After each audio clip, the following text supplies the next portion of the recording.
Welcome to Life Planning 101, brought to you by Smart Money Group and Kennedy Financial Services in Eastland, Texas. Tune in every week as we share important information to help you and your family live life on purpose. Insurance, investments, legacy and tax planning, and much more.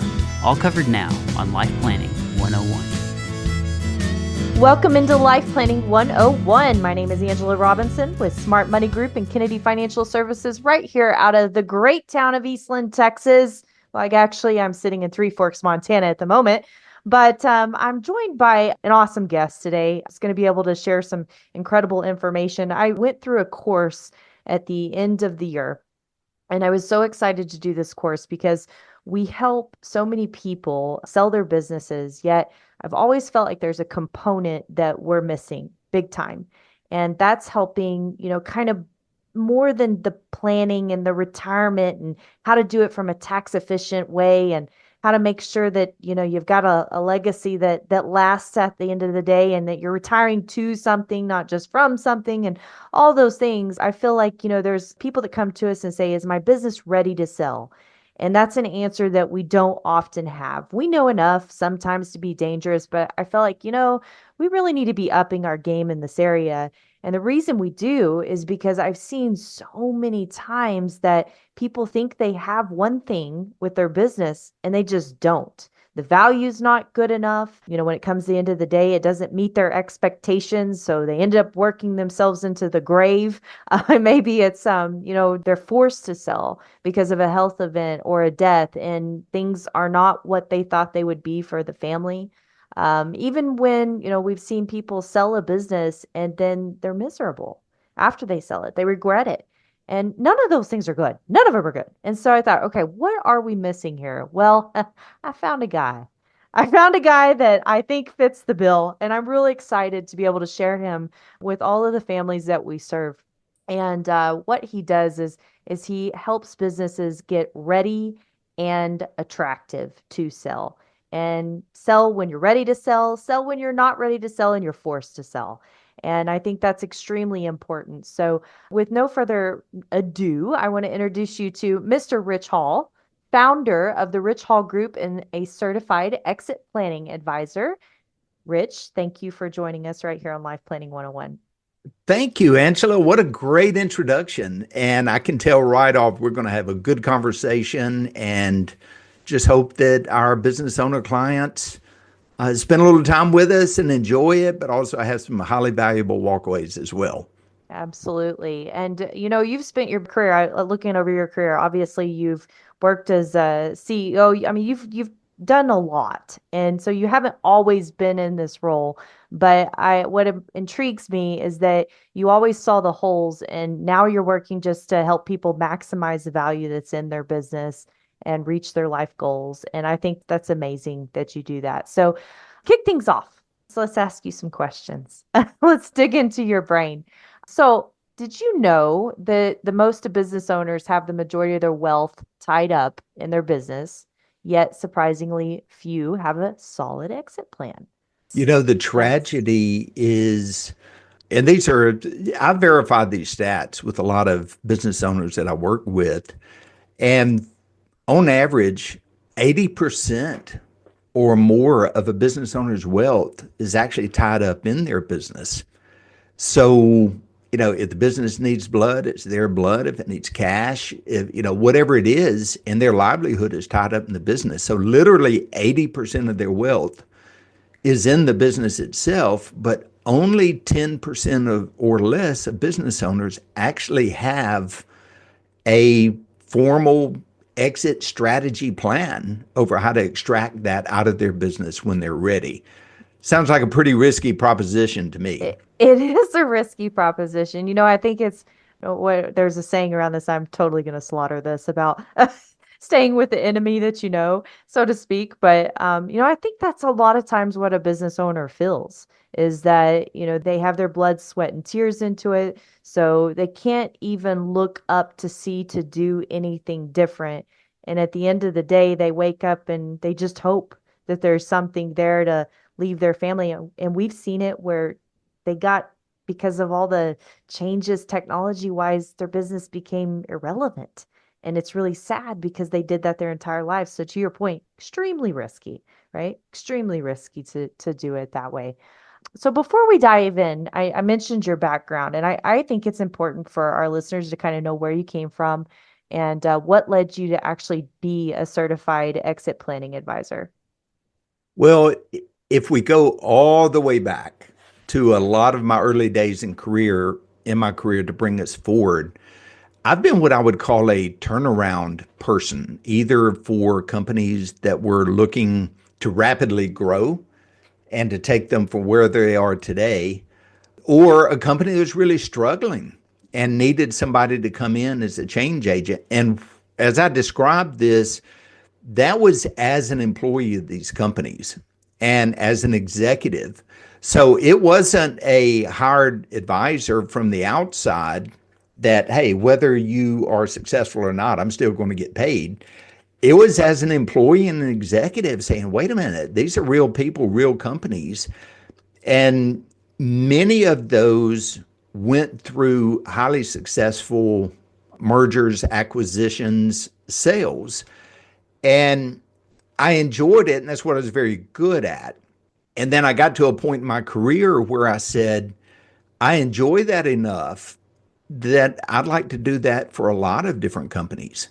So when I go in and work with a business owner and their families, we talk at the family level, we talk with their employees, and we really get real. I do that by coming from a background of experience, having sat in those seats. And my last opportunity, I was hired in as a president to turn around a multinational, multi-generational family-owned business.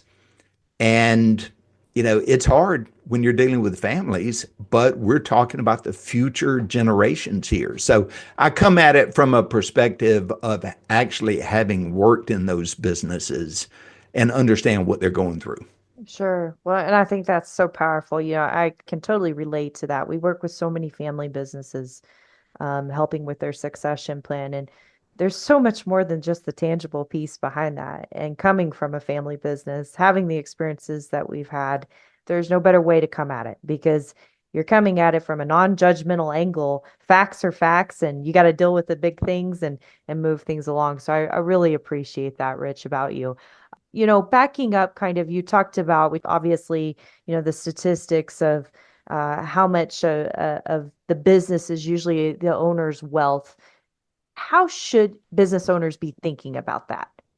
Well, the really important aspect of it is a business owner is always going to look at their company that they run today as being much more valuable or attractive to prospective buyers than either what it really is or those things within the business that maybe, scare away a business owner. Hmm. And because of that, they have a tendency to not look at the business as what I would call an asset that's being sold rather than, hey, here's my baby. And, because I love it, you should too. The reality is just because a business generates a great income doesn't necessarily mean that it's sellable. And that really Right. strikes people hard. But the value of a company really comes from the perspective of an outside buyer and how easily that value can be transferred to someone else. And that's one of the biggest concepts that really needs to be understood from the owners is how easy can you transfer that value to someone else and how much are they willing to pay for that? And we'll talk about that a little bit further in a minute. So what you're saying is those people that don't even have enough time to come to the table and have this first conversation to discuss it because their business just consumes their life probably are overvaluing their business in their minds. Unfortunately, yes, and not all cases. I've run across a lot of businesses that are very well run Yeah. and they've thought about this in advance. Unfortunately, so many business owners, they've become accustomed to running their day-to-day business, and yet it may require a lot of them, for example, to run, and you just Right. can't replace a business owner overnight with somebody from the outside. No. If you would, let me share some sobering facts for the audience here, because these are the ones that just really scare me, and I think it's would be concerning for an owner as well. So I've validated these numbers again, but only about 30% of businesses today that are marketed for sale or put on the market to sell actually end up selling. So only Wow. 30% sell, 70% don't. So you have a 3 in 10 chance that your business will sell when you want it to. Yes, if you don't Wow. plan in advance, like we're talking about, and you Wow. just open up one day and say, I'm going to sell it as is, only 3 out of 10 sell. Well, you know, and what's sad about that, Rich, is that usually the people that want to sell wait till that moment that they're ready to sell because they become burnout because they've waited Yes, too long. And yes, and then you got a 3 in 10 chance it's actually going to happen. It a doesn't sound like a very good good plan. point. Whew. And the problem you run into in that scenario is many business owners think, oh, well, the market doesn't understand me. I'll go to someone else. And Mm, they spend a lot of money on attorneys and fees to market the company. They go to somebody else to help them sell it. They get the same result. wow. And then they find out that, wait, maybe it's not the market. Maybe it's my business. Well, let's think about this for a second. If only 30% that are marketed for sale actually end up selling, that's to an outside party.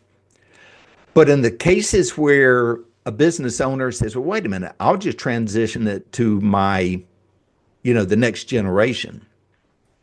Only about 20% of those are successful long term. Mm, And it's even worse if you go to a third generation, it's less than 10%. wow. So imagine if your financial future and your family's future was based on those stats. Okay, now here's one other aspect. You touched on it earlier, which I think was very important. And kudos for you for bringing it up. For those companies that do end up selling without preparation, say the 30%, 75% of those owners regret doing so within the first year. They may not have planned their financial future well enough, may run out of money. That's again why it's so important for them to contact you far enough in advance. Many think that we've left money on the table. I should have gotten more for my company. Right.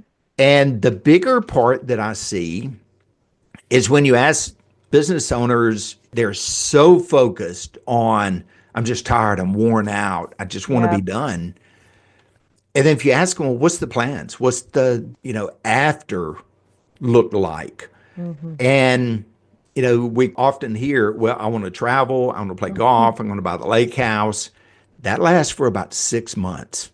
Yep. And then after that, it's like, what's next? Yep. So literally, if 75% of owners regret selling within the first year, that's something they need to really be thinking about. What does life after look like? And Yep. especially whether we discuss it with me or really important is talking with you to figure that out. Yeah, you know, it's so funny you say that because I'm sitting here thinking we do all of these things, internally to help our communications. And, a leopard doesn't change their spots. If you've been a business owner with high autonomy, running things the way you want to run it for years, setting goals, reaching things, getting your adrenaline rushes in the way that you get them, that's not going to go away. It's never going to go away. It could maybe dissipate for 6 months, like you say, but Mm-hmm. it's going to come back. So when it comes back, how are you going to fulfill those things in life? And I think that's such a miss. And truthfully, Rich, that's not just business owners. That's everybody. Everybody does that with their careers. It's really sad to see. So we talk about retiring to something. It's extremely important having that purpose-filled life after retirement and understanding what that is. So I think it's amazing that this process, and that was one of the things that attracted me to this process, was that it does address that. It does things Mm-hmm. from, because to me, it's not all about the money.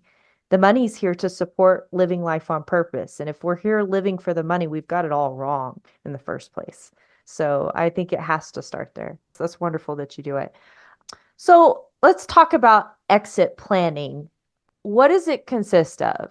And better yet, how long does this take to get this going, right? Because we've talked about don't wait to the last minute. So what does that look like?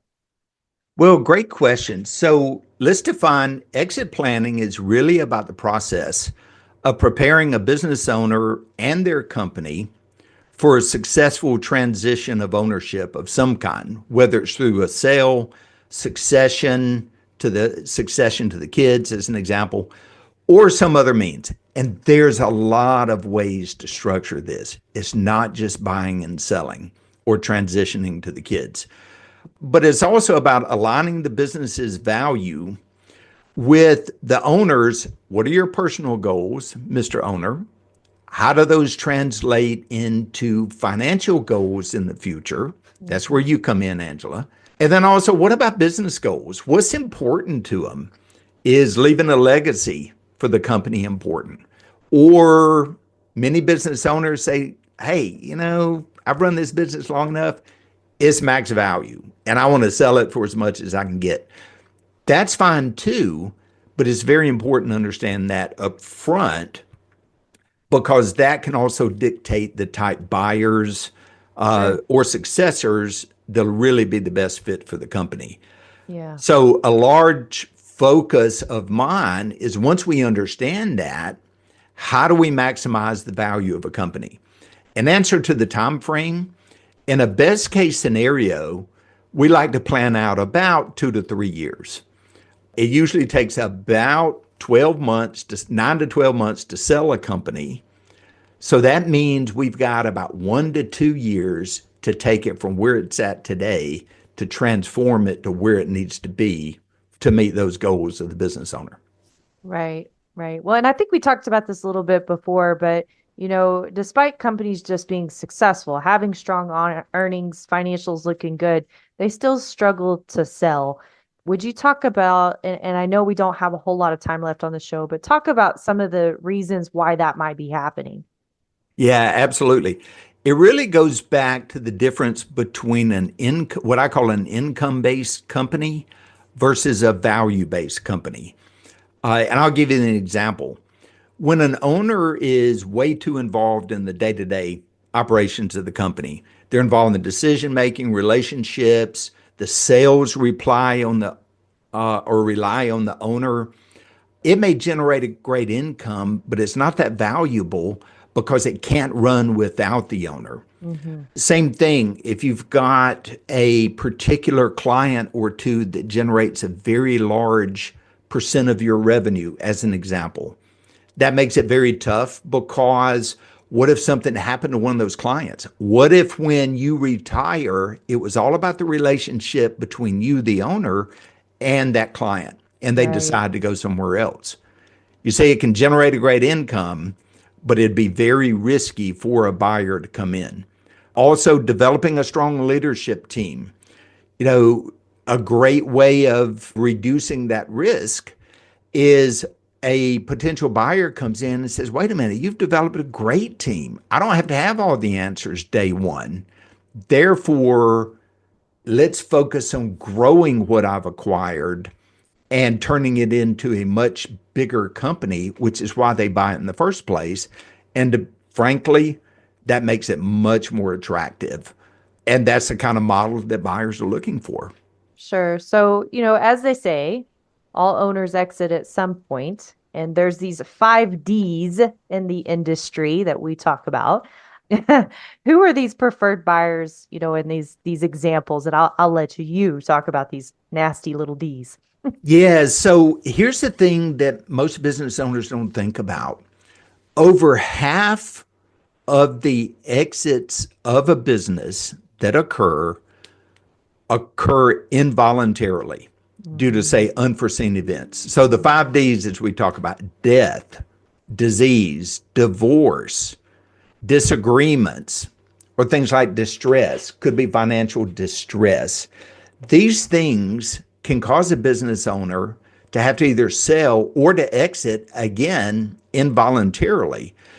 The best way to address something like this is, again, plan in advance, so that if something like that happens, the business can continue, and can run appropriately.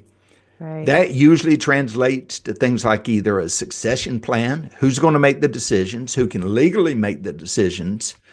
And there's other concepts like tools you can put in place. People may have heard of things, what's called a buy-sell agreement.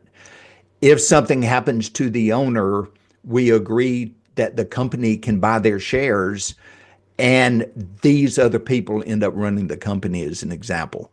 Right. Without planning for something like this, those 5 Ds can mean the company actually has to shut down. Yeah. Think about what happens to all the families and Ugh. the employees that are impacted. I mean, that's a business owner's, that's a one thing that they tried to protect everything against by not planning, really, in their mind.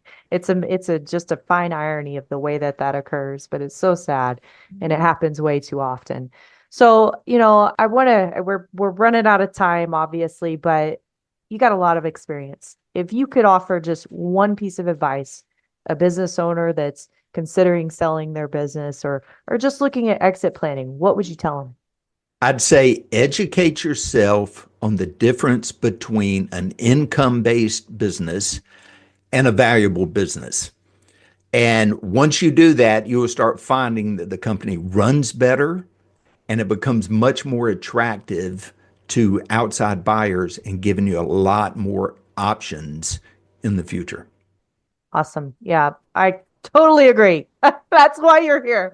So happy you're here. I know you and I have had good conversations and you're just always staying up on things, reading stuff. And I'm sure you've got some parting wisdom that you want to leave us. And what would be something that you have that's just been recently on your mind that you want to be able to share with our listeners? I would say that always put God and your family as your highest priorities in life. Work will come and go, but the time that you spend with your kids and your loved ones is finite and can never be replaced. Amen. Amen to that. That's what we call living life on purpose. Don't do it by default. Yes. Rich Hall, thank you for joining us. It has been an absolute pleasure. We loved having you right here on Life Planning 101. God bless you, sir. And God bless all of our listeners. And we look forward for you joining next week right here on Life Planning 101.